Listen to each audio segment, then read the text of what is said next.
Hello everybody, welcome back to judiciary by PW. मैं हूं आपकी लॉ मेंटर इसरा और आज की वीडियो उन सभी कैंडिडेट्स के लिए है जो ऑल इंडिया बार एग्जामिनेशन 19 के लिए प्रिपेयर कर रहे हैं।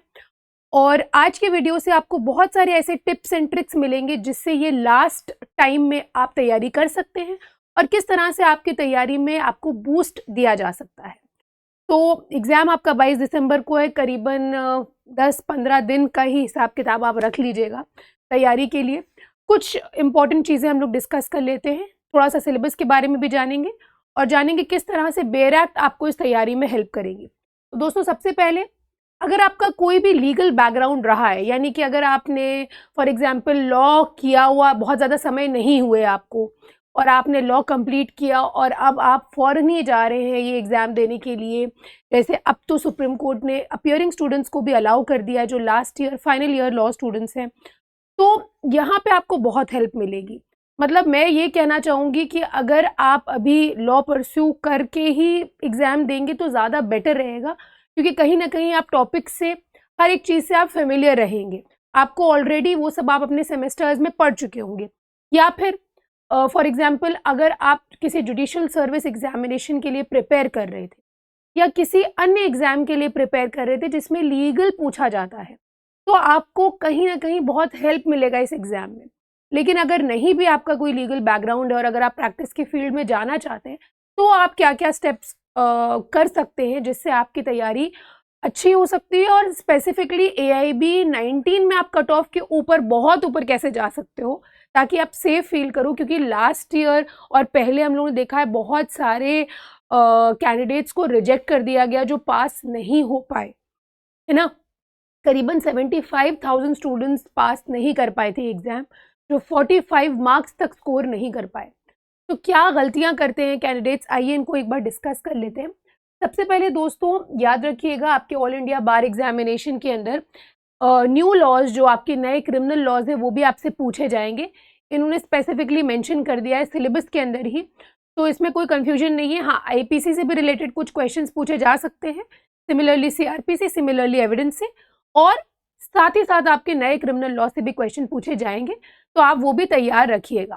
साथ ही साथ दोस्तों यहाँ पे जो आपका सेक्शन रीडिंग कितना हेल्प करेगा या आर्टिकल्स का रीडिंग कितना हेल्प करेगा, देखिए आपने तैयारी बहुत पहले से स्टार्ट कर दी होगी, आई एम वेरी श्योर, और डेली आपको एक हैबिट डेवलप करनी चाहिए। अभी भी आप ये चीज़ कर सकते हैं कि आप एक आध चैप्टर, जैसे फॉर एग्जाम्पल आपने 20 सेक्शन उठा लिए, वो सेक्शंस आप खाली आपको रीड करना है, सिर्फ आप रीड करो ताकि आप फेमिलियर हो जाओ। और आप, कई बार ऐसा होता है कि क्वेश्चन ट्विस्ट करके पूछा जाता है, वैसे तो AIB में जनरल क्वेश्चंस पूछे जाते हैं जो डायरेक्ट क्वेश्चंस कहे जाते हैं, लेकिन कई बार क्वेश्चंस को ट्विस्ट कर दिया जाता है, तो वो बेयर एक्ट के अंदर से वो ट्विस्टेड लीगल फ्रेज निकालना और लीगल मीनिंग समझना, ये कई बार डिफिकल्ट हो जाता है। तो ये रीडिंग आपको हेल्प करेगी अगर आप daily 10 sections, 15 sections, 20 sections read करते हो, तो this will be very beneficial for all of you. साथ ही अब जिस पे आपको मेजर फोकस रखना है, करीबन 100 से लेकर के 200 सेक्शंस, मैं कहूँगी 300 क्वेश्चंस PYQs आप डेली प्रैक्टिस करिए। जहाँ पे आपको लगता है कि आप इस पर्टिकुलर टॉपिक में वीक हो, जैसे इंटेलेक्चुअल प्रॉपर्टी लॉ से रिलेटेड क्वेश्चंस आपसे पूछे जाएंगे इक्का दुक्का, तो आप क्या करो, आप उसका एक पूरा एटलीस्ट 100 या 150 क्वेश्चंस का पूरा सेट लगा लो, ताकि उससे रिलेटेड जितने भी क्वेश्चंस हैं वो आपके तैयार रहें। और जो लैंडमार्क क्वेश्चंस, जो क्वेश्चन सॉरी बार बार पूछे जाते हैं, वो भी आपके रेडी हो जाए। तो PYQs बहुत ज़्यादा बेनिफिशियल होंगे आपकी तैयारी में, they will be very very helpful, और PYQs की हेल्प से आप अच्छे से प्रिपरेशन कर सकते हैं, इसमें कोई भी दिक्कत नहीं आई। Moving forward, except the PYQs, बहुत सारे कैंडिडेट्स पूछते हैं मैम क्या हम बेयर एक्ट्स लेके जा सकते हैं? जी हाँ, बेयर एक्ट्स अलाउड है, लेकिन जब भी आप बेयर एक्ट्स परचेज करें तो ज़रूर देखिएगा जिस बेयर एक्ट पे लिखा होगा विदाउट कमेंट्री या विदाउट नोट्स, सिर्फ वही बेयर एक्ट वहाँ पे अलाउड है। साथ ही अगर आपने पेंसिल से या आपने पेन से कोई आपने निशान लगाया होगा या कुछ लिखा होगा, तो वो ऐसी बेयर एक्ट्स भी अलाउड नहीं होंगी। तो मेक श्योर कि आप कोई ऐसी ही बेयर एक्ट लेके जाएं जो बिना कमेंट्री की है। उसी तरह से AIB स्पेसिफिक एक पूरी सेट मिलता है बेयर एक्ट्स का, तो वो भी आप परचेज कर सकते हैं अगर आप बहुत ज़्यादा ईगर हैं टू गेन गुड मार्क्स। चलिए अब हम लोग यहाँ पे बात करने वाले हैं ये तो मैंने आपको बता दिया है कि फाइनल ईयर लॉ स्टूडेंट्स को भी अलाउ किया है, तो आपका कंपटीशन थोड़ा ज़रूर मैं कहूँगी हाई होगा। तो 45 मार्क्स लाने के लिए वैसे तो ऐसी कोई मेरिट लिस्ट तो है नहीं, बट आपको ये है कि आपको एटलीस्ट जो मिनिमम मार्क्स हैं वो आपको स्कोर करने हैं। तो उसके लिए आप ये सारी चीज़ें अपनी तैयारी में ऐड करिएगा, प्रैक्टिस पे ज़्यादा फोकस करिए, क्योंकि आप ये सोच रहे हो कि पहली बार जाके बेयर एक्ट एग्जाम हॉल में खोलेंगे तो कोई फ़ायदा नहीं है, है ना? तो आप मार्क्स उतने नहीं ला पाओगे और अल्टीमेटली फिर आपको फेलियर का सामना करना पड़ेगा। तो इससे बेटर है पहले से बेयर एक्ट से फेमिलियर हो जाइए और प्रैक्टिस करिए, ज़्यादा से ज़्यादा PYQs देखिए, तो उससे आपको ये पता चलेगा कि हाँ, ये चीज़ें ज़्यादा पूछी जाती हैं एग्जाम, तो ये आप कर सकते हैं। सब्जेक्ट्स देख लीजिएगा, सब्जेक्ट्स यहाँ पे आप देखिएगा, कॉन्स्टिट्यूशनल लॉ से लेके 10 क्वेश्चन आपसे पूछे जाएंगे।